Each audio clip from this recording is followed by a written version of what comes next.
Самая сложная профессия, одна из самых сложных профессий — это профессия врача. На мой взгляд, любая профессия сложная, если к ней относиться серьезно. Бурильщик, наверное. Профессиональный спортсмен. Профессия космонавта. Мне кажется, легких профессий не бывает.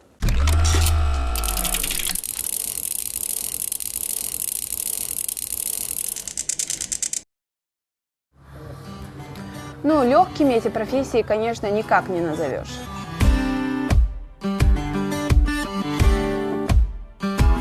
Ну, для кого сложно, а для кого нет. Все зависит от того, насколько ты любишь свою профессию.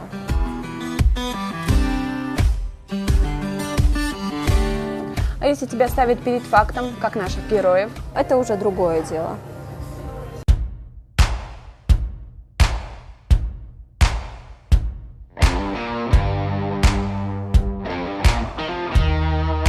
Меня зовут Осман Сусаев, мне 21 год, студент Грозненского государственного нефтяного технического университета. Без 5 минут инженер-технолог. В свободное время вполне серьезно занимаюсь музыкой.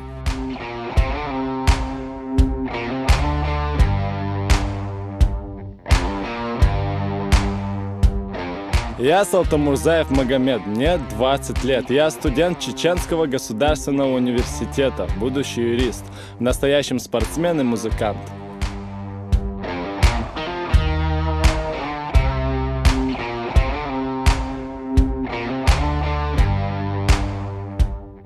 Ну, я вечером сидел, как обычно, занимался музыкой, и мне позвонили с телевидения и сказали поучаствовать в очень интересной программе.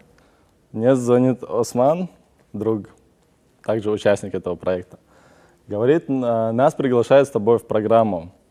Мне сказали, что мне придется стать супергероем и полететь на большой урой. Я сразу сказал, хорошо, я сразу подумал, что это как-то связано с музыкой, что нам надо будет там как-то выступить, себя показать с этой стороны, как бы, как музыкантов. Мне почему-то пришла музыка в голову, даже не знаю почему. Я бы не хотел попробовать себя охранником. Но я точно не хотел бы стать врачом. Мы долго думали над тем, какая профессия самая сложная. Да и у вас было много предположений на этот счет. После продолжительных обсуждений мы все же сделали свой выбор для вас. Главное, помните, что с поставленной задачей каждый из вас должен справиться лучше своего соперника.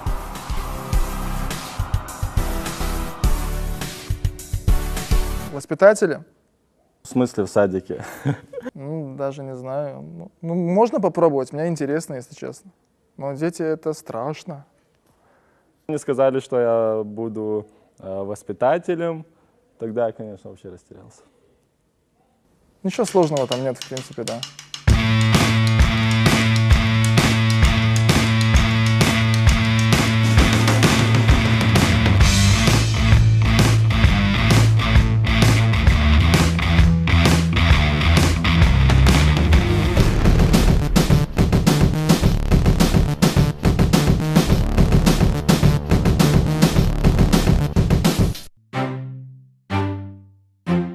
Для начала хотела бы сказать, воспитатель, прежде всего для детей, это наставник, друг, но самое главное, заботливая мама.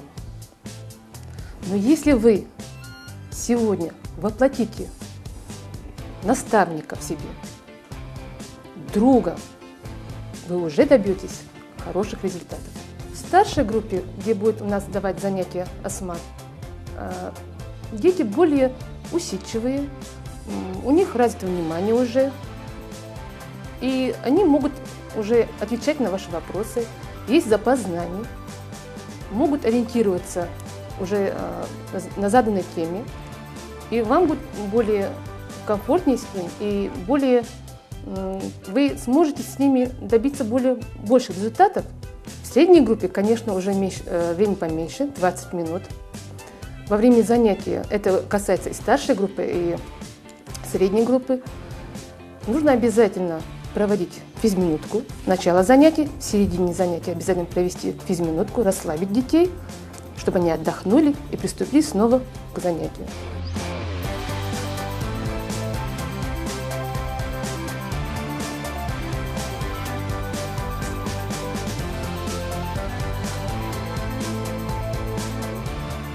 Как считаешь, насколько они внимательно слушали наставления? В их же интересах времени на подготовку добрыми ведущими не предусмотрено. Напутственных слов было сказано много. Я их пытался запомнить, но когда я зашел, я все забыл. У меня ничего не было. Помню слова такие. В каждом садике есть занятие, направленное на физическое и на интеллектуальное развитие ребенка. Мотивация. Физкультура. Там детей учат повторять такие несложные движения ногами, руками. Потом рисование, ты даешь какую-то определенную тему, и они рисуют. А в младших группах они еще заодно и изучают цвета. Вот. Но когда мы ехали туда, у меня вообще не было волнения. Я думал, что все пройдет нормально. Но как только мы приехали, и как только я увидел этих детей, то я понял, что их нельзя будет обмануть, и что какой-то свой подход там нужен. У меня был такой план, что я буду детям изначально рассказывать о пауках. Я начал думать, что я знаю о пауках, и как это можно преподнести детям. Вот, то есть не грузить их информацией, которую они не поймут, да? Хотя они так много знают о пауках. Здравствуйте, дети! Здравствуйте! Знаю, я из детей общаюсь со своими племянницами, которых вижу 2 раза в неделю, не больше, и все. И только когда они приезжают, меня дома не бывает. Вот, а тут столько людей, маленьких людей, окружили меня, сидят, все смотрят, чего-то ждут. Как ваши дела? Что мы изучаем сегодня? Какие-то правила должен был соблюдать, что они вот так смотрят на меня. И... С каждым из вас мы познакомимся чуть-чуть попозже. А сегодня я вам хочу рассказать о том, что у меня вот здесь находится. А вот что это за фигура? Я дам подсказку. Сегодня, когда я проснулся, умылся, почистил зубы, я посмотрел в угол комнаты, и там я увидел это. Что это, как вы думаете? А кто хочет потрогать? Давайте потрогаем тоже. Вешалка? В углу в комнате бывает вешалка, да? Нет, не бывает вешалка. Сегодня у нас будет очень веселое путешествие. Путешествие в поисках геометрических фигур. Хорошо? Пойдемте вместе. А если я вам скажу, что это плетет паутину? Это паук, верно, смотрите, какой он большой. Близко не подходите, нельзя близко подходить. Оп.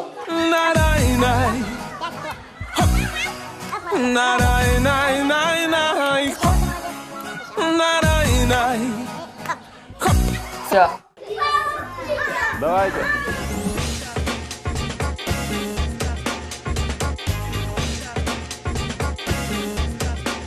Сначала мы провели такое маленькое путешествие по корпусу детского сада.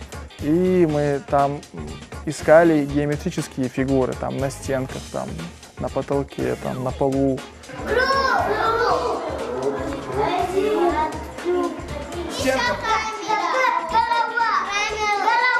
Камера? И они хорошо справлялись. Ну, первое, что мне бросилось в глаза, когда мы непосредственно приступили к общению, то, что я в этих маленьких детках начал видеть сразу людей, которые из них потенциально могут вырасти, да, характеры. Кто-то был очень застенчив, кто-то был очень такой бойкий, кто-то, не знаю, всегда активно. Отмечу одну девочку, зовут ее Софья. Очень активная девочка. Что бы я ни сказал, кто знает стих? Я. Кто умеет читать? Я. Кто проведет разминку? Я. Любой вопрос, что бы я ни сказал, София, по-моему, даже не опускала руку. Всегда сидела так, молодец.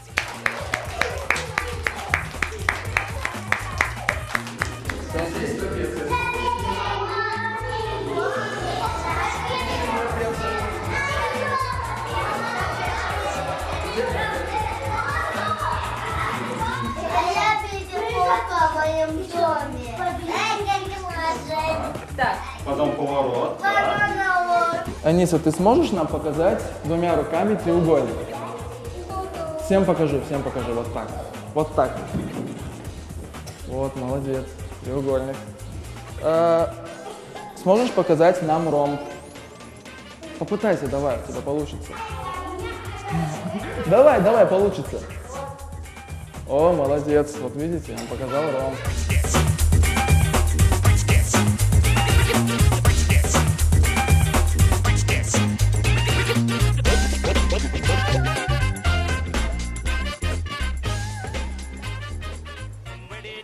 Where did you come from, Cotton Eye Joe? Where Cotton Eye Joe?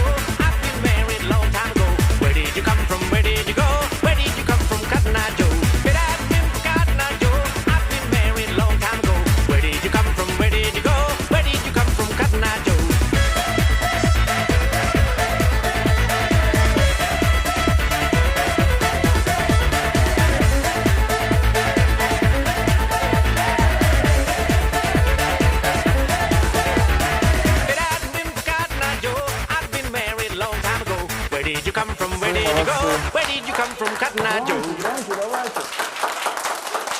Все, хватит.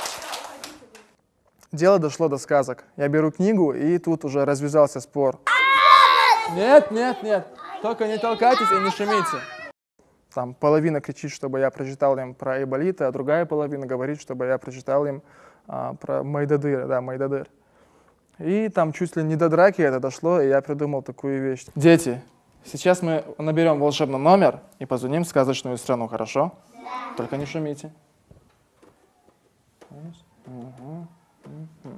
Я звоню в министерство по сказочным делам и типа у них спрашиваю, а какую сказку мне прочитать этим детям? Скажите на ваш выбор. Хорошо. Спасибо большое. До свидания. Так, все, мы позвонили сейчас в сказочную страну.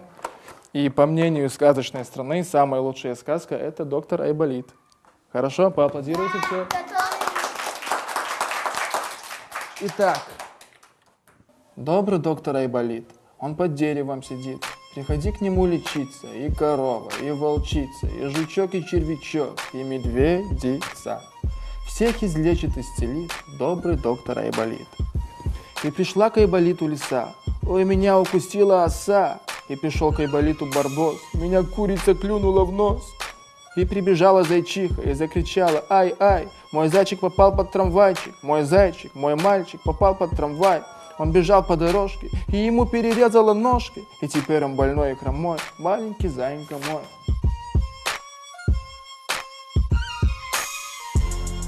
Вот такая сказка про Айболита. Как вам, понравилось? Да. Давайте поаплодируемся. Какие молодцы. Очень трудно было их успокаивать. Они все бегали вокруг тебя, ты над ними так смотришь, что, где, бежишь к одному, их успокоил, надо бежать к другим.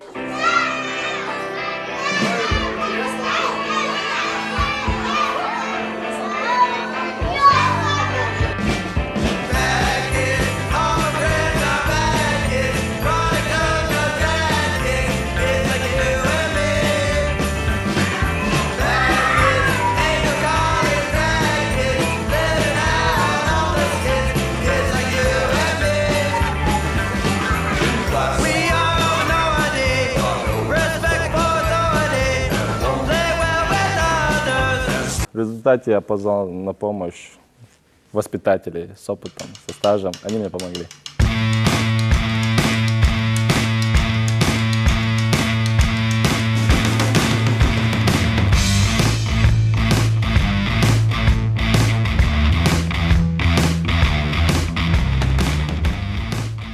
Мы встали в длинный ряд, там до обеда все руки помыли, я тоже помыл с ними руки.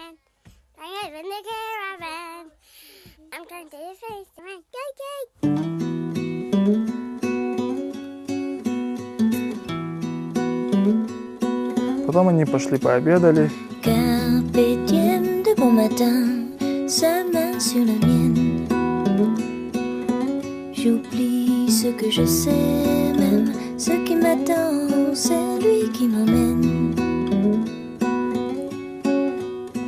Au large fredonne, désert à contre-temps, autant se cantonne, révisant les caprices du vent. Дети, вы спите? Да. Но это было самое интересное. Перед сном я им спел колыбельную. Спят усталые игрушки, книжки спят. Таба-даба-дам. Одеяло и подушки ждут ребят. Та-да-да-да-да. У меня был план спеть им колыбельную. Потом я вспомнил, что я не умею петь. Все, засыпаем. Ложись, ложись, ложись. И с дальней койки одна девочка вот так села. Я не хочу нового воспитателя. Кто здесь не хочет нового воспитателя? Кто не хочет? Ты не хочешь? Я к ней подошел, говорю, что не хочешь нового воспитателя? Нет, люблю своего старого воспитателя. Я сказал, вот если ты ляжешь спать, твой старый воспитатель вернется. И все, это сработало.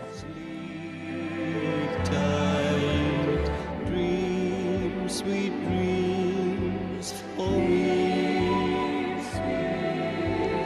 Dreams, sweet dreams for you.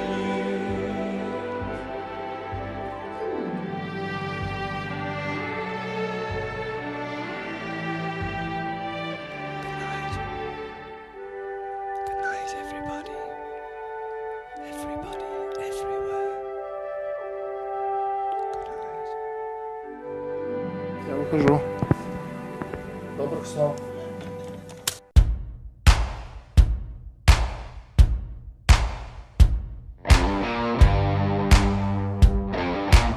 Меня зовут Каурнукаева Луиза. Я работаю методистом в Гродненском детском саде номер 5, Дики. Я Садулаева Зарема, воспитатель старшей группы. Какие-то моменты им удавались, но я бы не сказала, как профессиональный воспитатель, что полностью они справились. Но какие-то моменты были.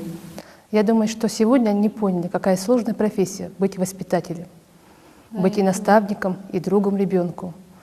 А самое главное — быть заботливой мамой.